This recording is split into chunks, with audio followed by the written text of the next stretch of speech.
ನಾನು ನನ್ನ ರೂಮ್ನಲ್ಲಿ ಒಬ್ಬನೇ ಕುಳಿತಿದ್ದೆ. ಹೊರಗೆ ಮಳೆ, ಕರೆಂಟ್ ಕಟ್. ಮೊಬೈಲ್ ಮಾತ್ರ ಆನ್ ಇತ್ತು. ಅಷ್ಟರಲ್ಲಿ ನೋ ನಂಬರ್ನಿಂದ ಕಾಲ್ ಬಂತು. ಹಲೋ. ಮತ್ತೆ ಯಾವುದೂ ಮಾತಿಲ್ಲ. ಬದಲಿಗೆ ನನ್ನದೇ ಉಸಿರಾಟದ ಶಬ್ದ ಕೇಳಿಸಿತು. ನಾನು ಬೆಚ್ಚಿಬಿದ್ದೆ. ಯಾರು ಇದು ಎಂದು ಕೇಳಿದೆ.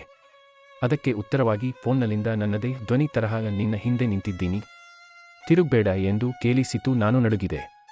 ನಾನು ತಕ್ಷಣ ಹಿಂದಿರುಗಿ ನೋಡಿದೆ. ಯಾರೂ ಇರಲಿಲ್ಲ. ಅಷ್ಟರಲ್ಲಿ ಮೊಬೈಲ್ನಲ್ಲಿ ಮೆಸೇಜ್ ಬಂತು. ನಿನ್ನ ರೂಮ್ನಲ್ಲಿ 3 ಕನ್ನಡಿಗಳು ಇವೆ. ಯಾವುದು ನಿನ್ನ ಪ್ರತಿಬಿಂಬ ಅಲ್ಲ ಅನ್ನೋದನ್ನು ಹುಡುಕು ಎಂದು ಕೇಳಿಸ್ತಳ. ನನ್ನ ರೂಮಲ್ಲಿ ನಿಜಕ್ಕೂ 3 ಕನ್ನಡಿಗಳು ಇದ್ದವು.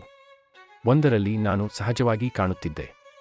2ರಲ್ಲಿ ನನ್ನ ಕಣ್ಣುಗಳು ನಗುತ್ತಿದ್ದವು. 3ನೇ ಕನ್ನಡಿಯಲ್ಲಿ ನನ್ನ ಪ್ರತಿಬಿಂಬ ಕಣ್ಣೇ ಇಲ್ಲದೆ ನಿಂತಿತ್ತು. ಹಠಾತ್ ಕರೆ ಮತ್ತೆ ಬಂತು. ನೀನು ನೋಡಿದೆಯಾ?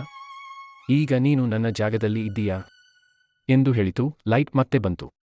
ರೂಮ್ ಖಾಲಿ. ಫೋನ್ ನೆಲಕ್ಕೆ ಬಿದ್ದಿತ್ತು. ಸ್ಕ್ರೀನ್ ಆನ್ ಆಗಿತ್ತು. ಅದರಲ್ಲಿದ್ದವನು ನಾನು ಅಲ್ಲ. ಮುಂದಿನ ದಿನ ಪೊಲೀಸರು ಬಂದಾಗ ರೂಮ್ನಲ್ಲಿ ಯಾರೂ ಇರಲಿಲ್ಲ. ಆದರೆ ಗೋಡೆಯಲ್ಲಿ ಒಂದೇ ಸಾಲು ಬರೆಯಲಾಗಿತ್ತು, ನೋಡೋವನು ಮುಂದಿನವನು.